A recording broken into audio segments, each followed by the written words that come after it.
And then this one's a big one for me. Oh boy.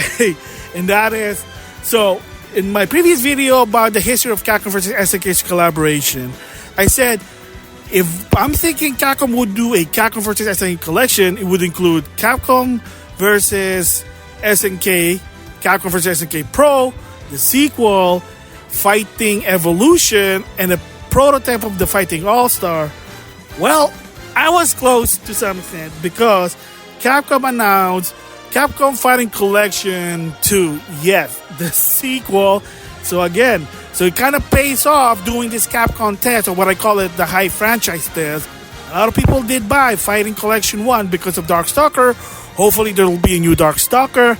Right now they are looking at it, but it paves the way for a new Fighting Collection. Remember, there's the Marvel vs. Capcom Collection, which I'll talk about the release date. A bit of a controversy to some extent in my opinion, but it depends on perspective. But now they're doing a sequel for Capcom Fighting Collection 2 that includes Capcom vs. SNK Pro, which it kind of makes sense because Capcom vs. SNK and Capcom vs. SNK Pro, they're almost identical. Pro really just have a lot of quality of life, so why have both of them? I mean, if you're just an Uber fan and you want to collect them and play them, that's fine, but for the casual, doesn't really make sense. Capcom vs. SNK 2, of course. Capcom Fighting Evolution or Capcom Fighting Jam. I did talk about that. That game is shit to some extent, but I'm not gonna lie. I'd rather play that game than Marvel vs. Capcom Infinite. That's just me. So a bit of a controversy, like I said. If you want to know the back history, Matt McMuscle did talk about it. Credit to him. Very interesting. Power Stone 1 and 2. Finally, a lot of people did demand this game. It was in the arcade. It was on the Dreamcast. And it was on the PSP. Believe it or not, I have it. The downside on the PSP, it only goes 30 frames. It's not really enjoyable. But they do have a lot of features, such as characters from the sequel able to be played on the first game and vice versa. The bosses from the first game are in the second game. They're kind of broken, but it is what it is. Hopefully they have that feature for this one, but to some extent, I don't know yet. But it is based, remember, a lot of this collection are based on the arcade version. That's sort of the rule. And also there's a bit of controversy, but I'll talk about it later. So other games also include Plasma Sword, the sequel, Rival School, the sequel. So a lot of those 3D games, people were wanting it, so finally.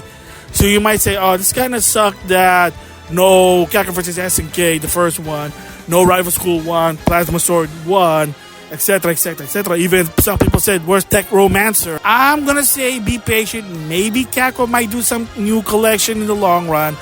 They're playing it safe with this one to some extent because this are popular game. Most of them are popular. People have been demanding Power Stone. People have been demanding Rival School. So at least you got the latest one from the Dreamcast. That was the last time. Same goes with Plasma Sword. Like I said, Capcom vs. SNK Pro was never been outside of Japan unless you have the PlayStation version. The Dreamcast, from what I understand, was never released outside.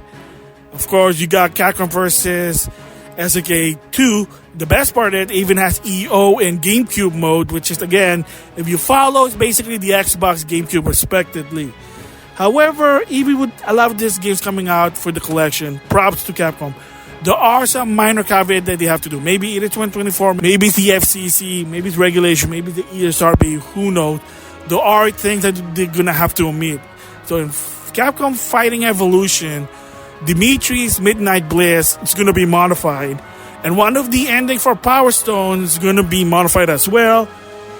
Is this censorship? Maybe. Is Capcom being quote-unquote woke?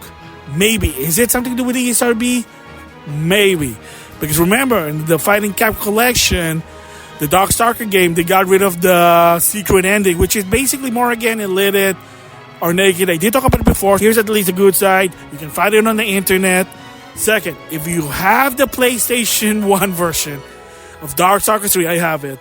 If you put that game on your computer, there are free bitmap pictures in the game. That includes Morgan and Lidit being naked. Just saying there. But yeah, so there might be some minor changes. Remember, even Punisher, they had to change the ending because of a particular famous building in New York. Not gonna touch that. So minor changes. Yes, it is censorship again. They altered the game, but it's so minor that it might not really be a big deal. But it is what it is. But at least I am excited. 2025, definitely gonna get this game. I'm gonna throw more bones on Capcom. You know what I mean? Because, like I said, now finally on my PlayStation 5, not only I have SNK vs. Capcom Chaos, now I even have Capcom vs. SNK 2 on the PlayStation console. But that never happened in 2005. I know it's kind of weird, but for a collector, you're probably going to understand what I'm talking about.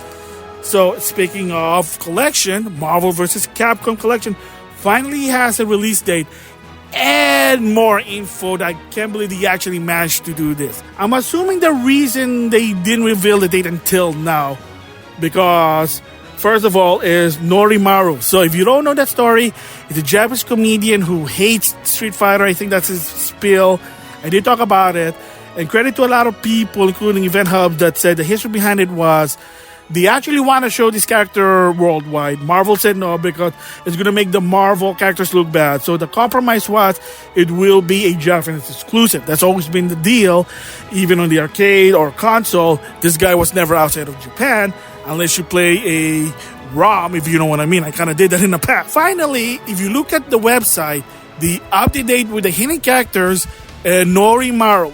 Yes, so it has been confirmed that Norimaru will be playable not only in the Japanese version, worldwide. So I think that's the reason why they haven't really revealed the date. Mine, plus of course improving the game, but they're probably trying to make deal to actually relicense the guy, because the guy is a license. Marvel vs. Capcom is already licensed, adding another license with Norimaru. So yes, if you go to the website right now, he is in the roster plus the hidden character. So that's pro. So now, speaking of release date, they revealed the release date. So it depends on your perspective. You might be double dipping for this to some extent, but release date is September 12, 2024 for the digital. If you want it physically, because I pre-ordered mine physically, you have to wait until November 22nd, 2024. You say, oh my God, I can't believe they're pulling the digital versus physical situation. Yes, they did it with Metroid Prime. They did that with, believe it or not, Super Neptune RPG to some extent. They had done this with other games. What's the deal? It's kind of hard what's going on. So my theories are, first, it could be that they need more time to do the physical. It's not that easy. So that's why it's November. I don't know why. Sometimes that happens. Second is they are also trying to engage information. So what if a lot of people bought the digital because they can't wait and they say, oh, screw the physical?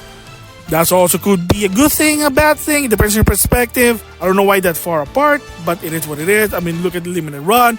You can get the game right now. However, when it comes to the physical, it takes a while. Because again, it's not that easy that people think. But there you go. So a lot of improvements. They revealed that Norimaru is going to be playable. So I'm shocked. I thought it would be an update or a DLC, or they're just going to say, screw the guy. But no, they went one up. And they finally have the release date, which once again, digitally is September 12th, physically November 22nd. For me personally, it is what it is. You know, it's gonna suck. I'm not gonna buy it digital. I'm not gonna double dip, because I think that's what also Capcom wanted, because it is highly demanded. That's why. But they do give you a caveat if you buy it physically, and that is it will come with a comic, an original story, basically talking about Marvel vs. Capcom. What it is, who knows? Is it from Udon? Maybe, but there you go. So, 2 fighting games announced, being released. There you go. And of course, you might say, well, SNK vs. Capcom may be bad, but I heard there was some sort of quote-unquote pseudo-sequel to that game. Yes, Neo Geo Battle Colosseum. So for people who don't know, it is their tag team using that NautoAis Wave engine from Sammy. So that game is actually better, and as of right now, you can play it on the Xbox Series XS, backwards compatible, and you think you can still buy it. So there is still a way to play that game. It's just not on a PlayStation.